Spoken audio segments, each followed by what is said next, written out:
2 avertissements. Dans cette vidéo, j'évite certains mots-clés, non par peur, mais pour éviter une possible démonétisation. J'appellerai donc simplement les autorités actuellement au pouvoir, le gouvernement. Ensuite, il faut savoir que l'Afghanistan a connu de nombreuses épreuves ces derniers siècles. Il est important de noter que l'état actuel du pays traverse une période compliquée, où le gouvernement expérimente encore différentes idées pour savoir comment avancer correctement. Tout ce qui constitue la politique aujourd'hui n'est pas toujours garanti, et cela reste sujet à changement en fonction de la manière dont le peuple afghan interagit avec son gouvernement.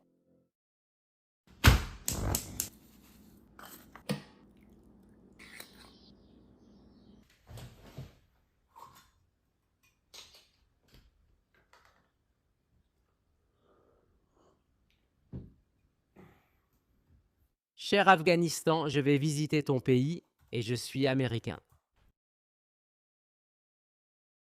Donc, il y a 2 choses que je ne ferai pas. Je ne parlerai pas de la chose évidente à laquelle tout le monde pense quand on met les États-Unis et l'Afghanistan dans la même phrase. Il n'y a rien que je puisse dire qui n'ait pas déjà été dit 1 milliard de fois auparavant. Je n'ai rien de nouveau à dire, donc je n'essaierai pas. Contrairement à d'autres youtubeurs, je ne vais pas non plus faire regardez-moi, je suis dans un endroit effrayant. Un pays dangereux. Ces personnes semblent aussi effrayantes et dangereuses. Yo, laissez un j'aime et abonnez-vous. Partagez cette vidéo. Alors, pourquoi est-ce que j'y vais? Eh bien d'abord, mon ami Gus organise des voyages en groupe et il voulait que je participe spécialement à celui-ci. Donc j'ai accepté et je l'ai gardé secret pour tout le monde. Oui, même pour ma mère. Les Américains peuvent-ils seulement s'y rendre? Eh bien, malgré tout ce qui s'est passé, étonnamment, oui. Mais pour cela, je dois d'abord me rendre dans l'un des rares consulats afghans à Dubaï. Je vous tiens au courant quand j'aurai fini. Je suis à l'aéroport. Ce n'est pas obligatoire, mais on m'a conseillé de laisser pousser la barbe pour mieux passer inaperçu. Donc, je ne me suis pas rasé depuis 3 semaines, c'est le mieux que je peux faire. C'est un peu triste, je sais, car mon nom signifie littéralement « homme à la barbe ». Je fais honte à mes ancêtres italiens.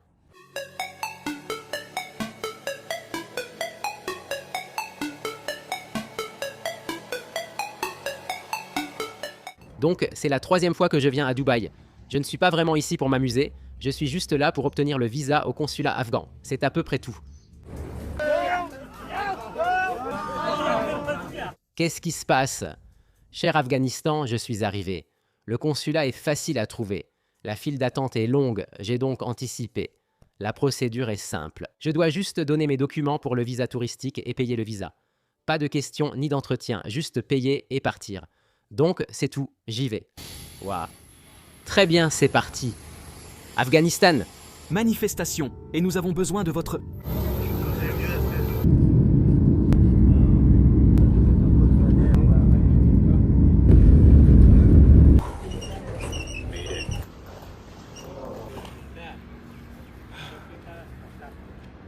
Désolé, maman.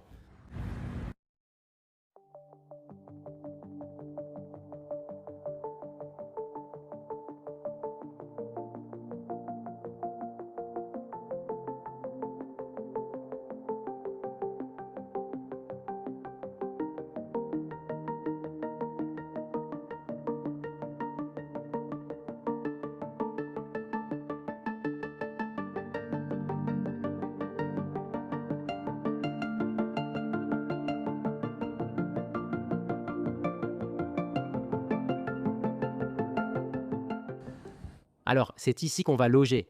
En fait, c'est pas mal, c'est intéressant. Regarde ça. Par mesure de sécurité, les hôtels sont équipés de ces portes par balles, au cas où il se passerait quelque chose. Le Wi-Fi fonctionne, mais voyons voir.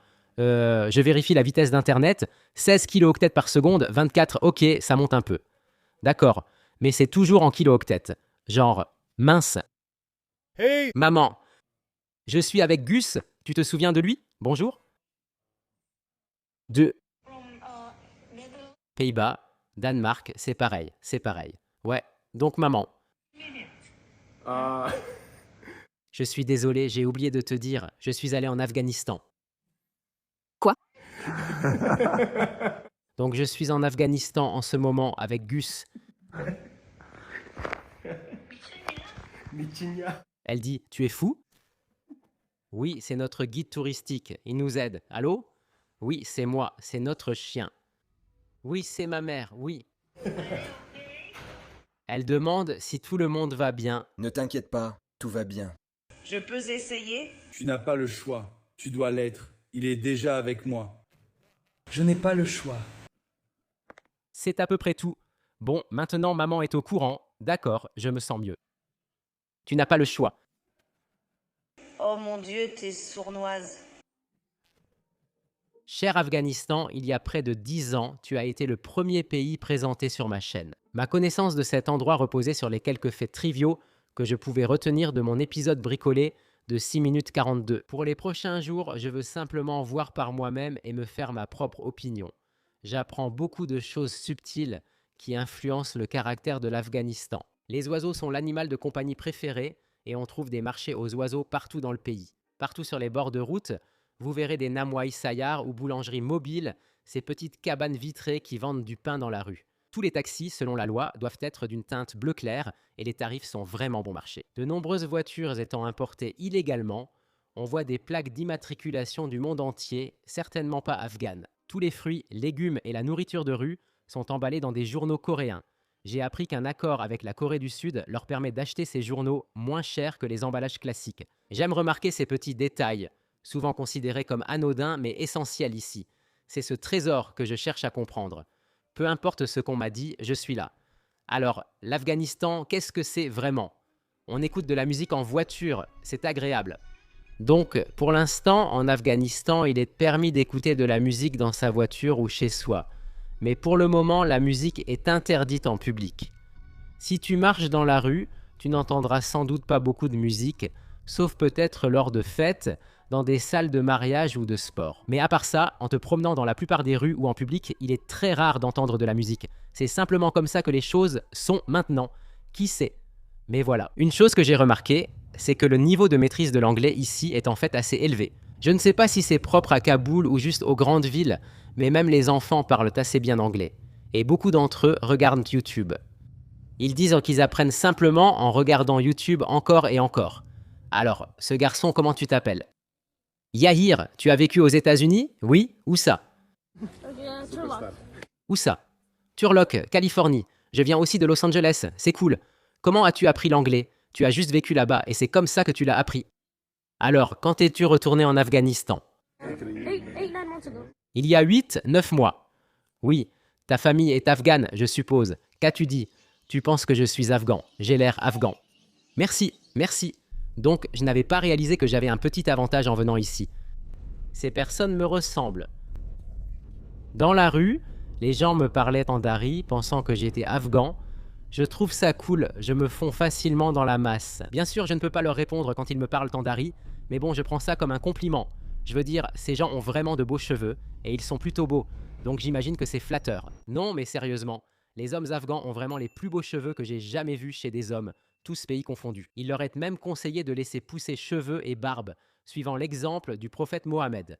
Ainsi, vous verrez des hommes avec des mèches parfaites, brillantes et ondulées. On m'a dit que le secret de leurs cheveux parfaits, c'est une collection d'huile fabriquée dans la région de Jalalabad. Du coup, les filles deviennent folles de ce gars-là. Regarde ses cheveux, il est si beau. Je veux savoir quel shampoing il utilise. Ils deviennent fous. C'est la dernière fois que tu le vois. Le voilà.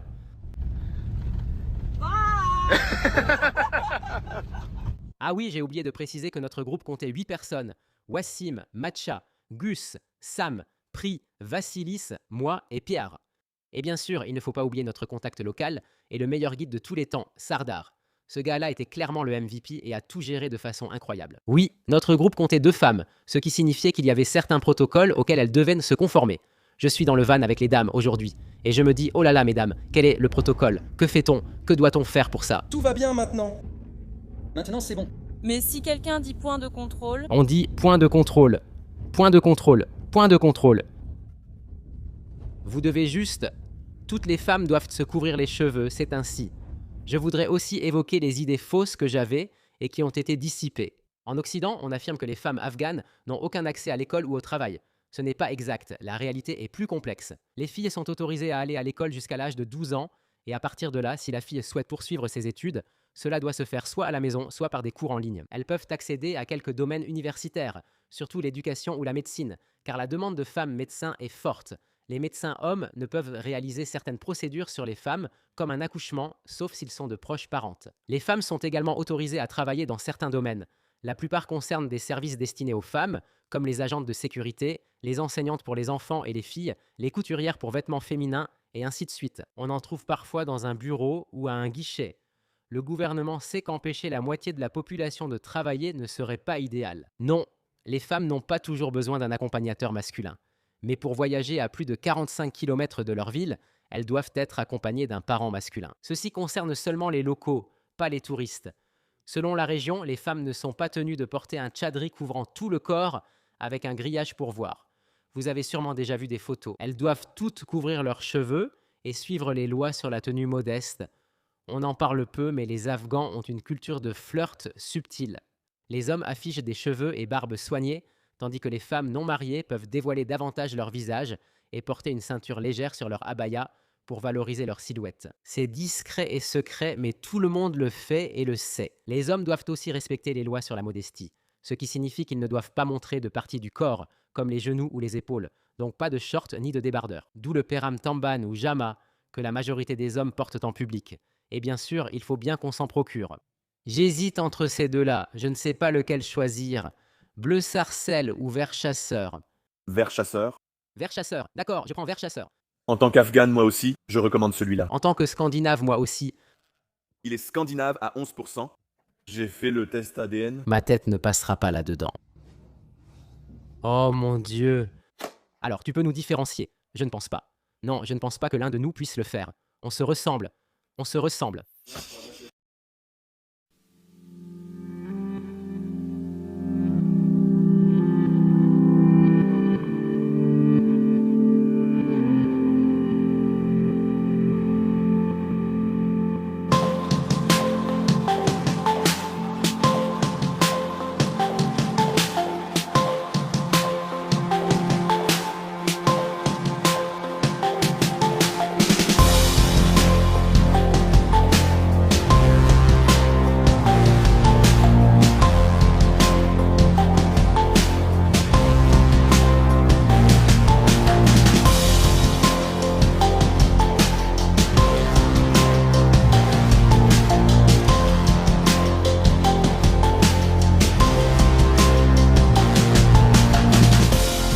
Très bien, l'endroit numéro 1 en Afghanistan, les grottes de Bamiyan, juste ici. Malheureusement, les statues ont été détruites en 2001, mais les grottes où vivaient autrefois les anciens Hazaras sont toujours là. On peut encore en voir qui datent du 5e au 7e siècle. Tout cela est fou. Nous sommes ici sur un site du patrimoine mondial de l'UNESCO. Je suis ravi, c'est incroyable. Vous pouvez littéralement entrer dans ces petites grottes, ramper dedans et en sortir. Regardez-moi ça. Chacune de ces grottes a comme une petite... Comment on appelle ça? Comme une petite alcôve pour, je suppose, ce qui aurait été une statue ou quelque chose comme ça, parce que on peut voir les trous où elles auraient été fixées. Ils ont enlevé toutes les icônes et ont juste laissé les petites alcôves où elles auraient été placées tout autour. Si tu regardes là-haut, tu peux encore voir les motifs sculptés sur la voûte de la grotte. C'est vraiment cool. Oui, j'avais l'autorisation de faire voler le drone. Sans autorisation, il sera confisqué.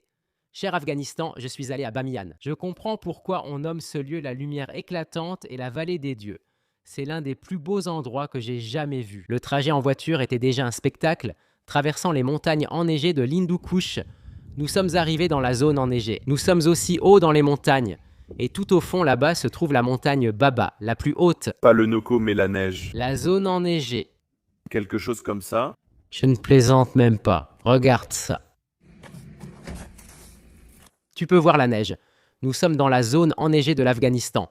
Je ne suis pas du tout surpris que l'UNESCO ait désigné tout cet endroit comme site du patrimoine mondial. Et il n'y a pas seulement les grottes des Bouddhas de Bamiyan, mais c'est comme si tous les quelques kilomètres, il y avait un site ancien ou une forteresse juste là, ouverte pour que les gens puissent explorer. C'est absolument merveilleux.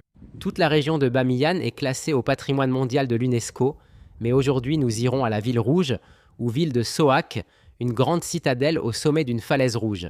Tout est rouge, pierre rouge, rouge, tout est magnifique.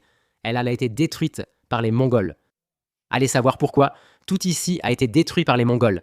J'adore le fait que, pour rejoindre le site, on doive traverser le champ de pommes de terre d'un agriculteur local. Au moins, il ne nous crie pas dessus. Et personne ne nous a crié dessus. Pas encore. Pas encore.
Je viens d'apprendre que ma maison a été cambriolée. Mon voisin m'a envoyé une photo en me disant « Hé, j'ai remarqué qu'une de tes portes semblait avoir été forcée, c'était toi ?» Et là, ça m'a frappé et je me suis dit « Oh mince !» Il y avait des affaires éparpillées partout. Ils ont appelé la police et mon voisin a aidé à fermer la porte et à tout sécuriser. Heureusement, ma mère n'était pas là. Elle est en Corée et moi en Afghanistan, donc la maison est vide. Heureusement, tous mes disques durs avec toutes les vidéos de Geography Now étaient là. Je ne sais pas comment c'est arrivé. Je suppose que quelqu'un m'observait et savait que je n'étais pas à la maison ou quelque chose comme ça, et je suis ici, à l'autre bout du monde, en train de faire ce projet.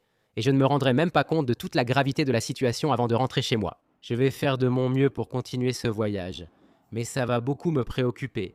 En tout cas, c'était juste une petite mise à jour.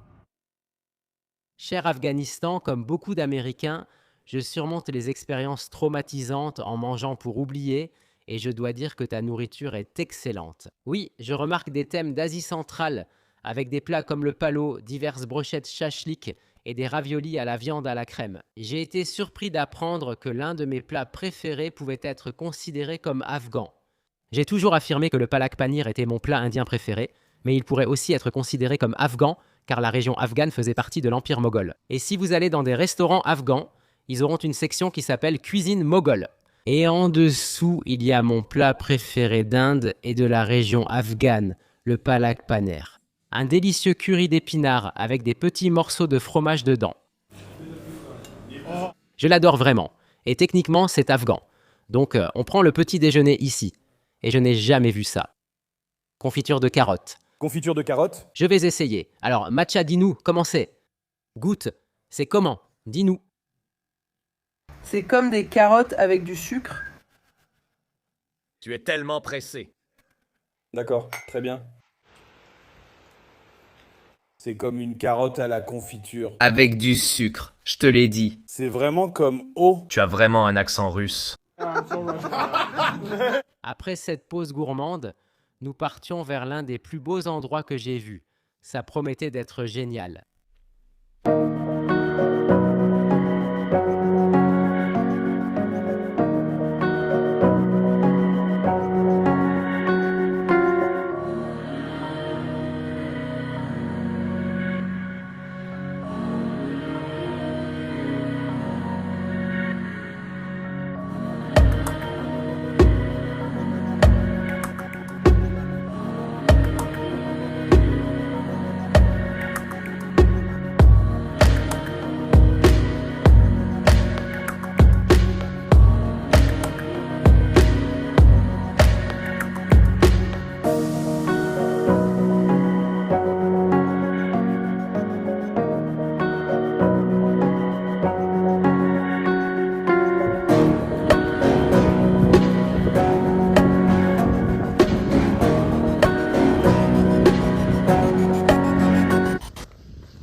Voici le lac Bandiamar.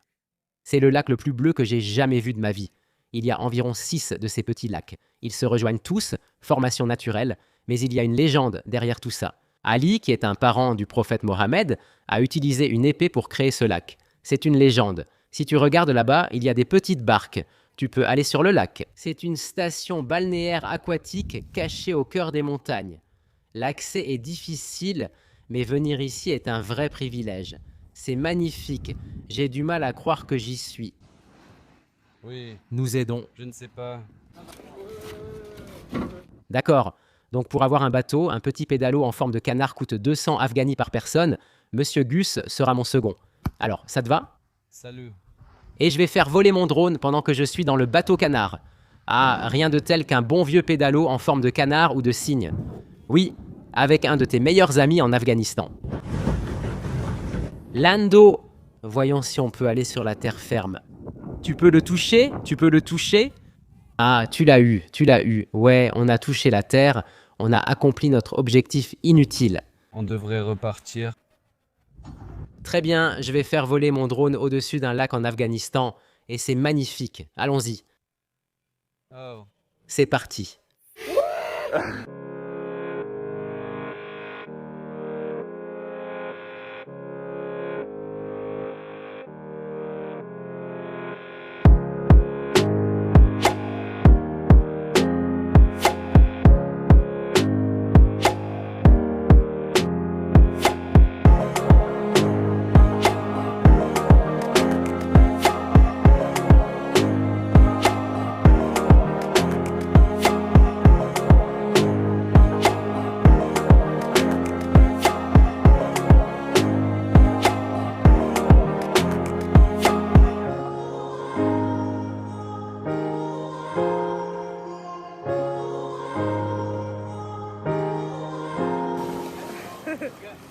Putain de merde.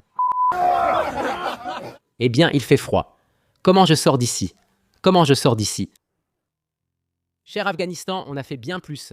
On est aussi allé à Massa Sharif et Kandahar, mais la vidéo est déjà longue. Je garde ces passages pour mes abonnés Patreon. Je pense que pour conclure, il faut laisser un Afghan avoir le mot de la fin. Je ne voyais personne de mieux que Sardar pour cela. Qu'est-ce que tu voudrais que le monde sache sur l'Afghanistan? Je sais qu'il y a beaucoup de rapports négatifs, de la propagande négative dans la communauté internationale. Cela vise l'Afghanistan, mais je veux dire aux gens du monde entier que l'Afghanistan a une histoire très belle et impressionnante, des paysages magnifiques et une grande variété de cultures. Je me sens fier d'être afghane et quand je voyage dans les villes, les provinces, les montagnes, les rivières, tout ce que je vois, je suis fier de moi-même d'être afghane et d'avoir un pays aussi beau, aussi riche. Bien sûr, il existe une relation très amicale entre tous les Afghans. Donc d'après mon expérience et celle de mes amis ici, dans d'autres pays, cette amitié n'existe pas.